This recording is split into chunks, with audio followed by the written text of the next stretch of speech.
اے محبوب علیہ السلام مسلمان مردوں کو حکم دیں کہ اپنی نظروں کو جھکا کے رکھیں۔ آگے جا کے عورتوں کے لیے بھی کہا کہ مسلمان عورتوں کو بھی حکم دیں کہ اپنی نظروں کو جھکا کے رکھیں۔ یہ جو نظر ہے نا، اللہ کے پیارے رسول علیہ السلام نے فرمایا یہ شیطان کے تیروں میں سے ایک تیر ہے۔ شیطان کے تیروں میں سے ایک ہے۔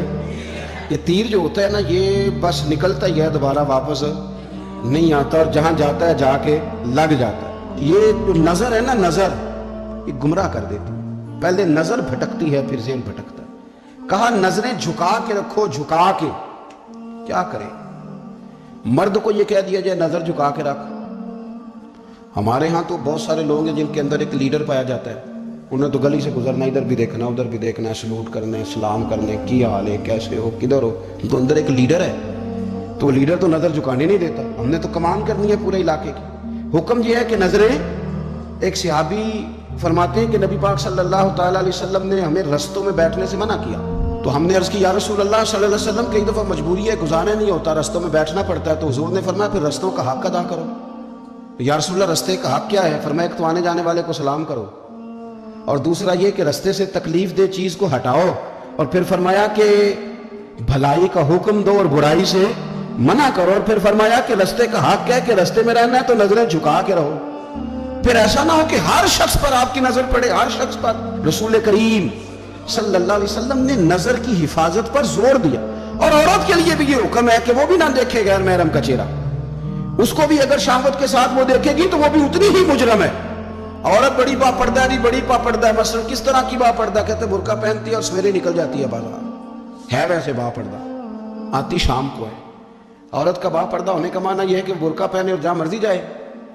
با پردہ ہونے کا معنی تو یہ تھا کہ وہ ضرورت کے سوا گھر سے باہر نہ نکلے، بڑی ضرورت ہو، بڑی ضرورت جو بغیر نکلے کام ہو ہی نہیں سکتا، اس وقت وہ گھر سے باہر جائے گی۔ اب یہ کہ وہ نقاب اوڑھے اور برقعے بھی اللہ خیر کرے، ہمارے بزرگ فرمایا کرتے ہیں اب تو نقاب کو بھی نقاب کی ضرورت ہے، اب تو برقعے کو بھی برقعے کی ضرورت ہے۔ آپ نے وہ سارا فیشن برقعے کے اوپر کرا لیا ہے۔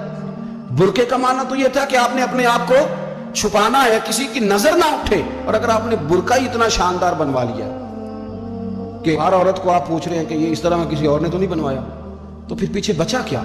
تو میرے رسول کریم صلی اللہ تعالیٰ علیہ وسلم نے فرمایا کہ پہلی دفعہ کسی کی کسی جگہ نظر پڑ گئی تو وہ معاف ہے، لیکن حضور نے فرمایا دوسری دفعہ جس نے نظر کی اس نے بالقصد اور بالارادہ کی۔ آپ کو بتاؤں، جن لوگوں کی نظریں ناپاک رہتی ہیں ان کا حافظہ کمزور ہو جاتا ہے، جن لوگوں کی نظریں ناپاک رہتی ہیں ان کی عبادت کی لذت چلی جاتی ہے، جن کی نظریں ناپاک رہتی ہیں وہ لوگ ذہنی طور پر اور قلبی طور پر تھوڑے تھوڑے پریشان رہنے لگ جاتے ہیں۔ جن لوگوں کی نظر ناپاک رہتی ہے ان کی کیفیت یہ ہوتی ہے کہ سب کچھ ہوتے ہوئے ان کا دل اچاٹ ہونے لگ جاتا ہے۔ نظر کی ناپاکی، چونکہ یہ وہ والا نشہ ہے جس سے کبھی بھی پیٹ نہیں بھرتا، ذہن نہیں بھرتا، تو بڑی سنجیدہ عمر تک بھی معاذ اللہ تعالیٰ یہ گناہ بندے کا پیچھا نہیں چھوڑتا۔ نظر کی صفائی، میرے نبی پاک علیہ السلام نے فرمایا، مسند امام احمد بن حنبل میں کیا خوبصورت لفظ ہیں، حضور نے فرمایا تیری نظر اگر کسی جگہ پڑ گئی تو واپس کر لے اور اللہ سے ڈر جا۔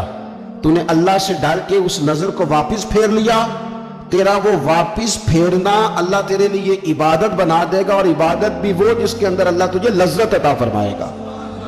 عبادت بن جائے گا، اور عبادت بھی وہ جس کے اندر اللہ تعالیٰ لذت پیدا کر دے گا، تجھے قرار نصیب ہوگا کہ میں نے عبادت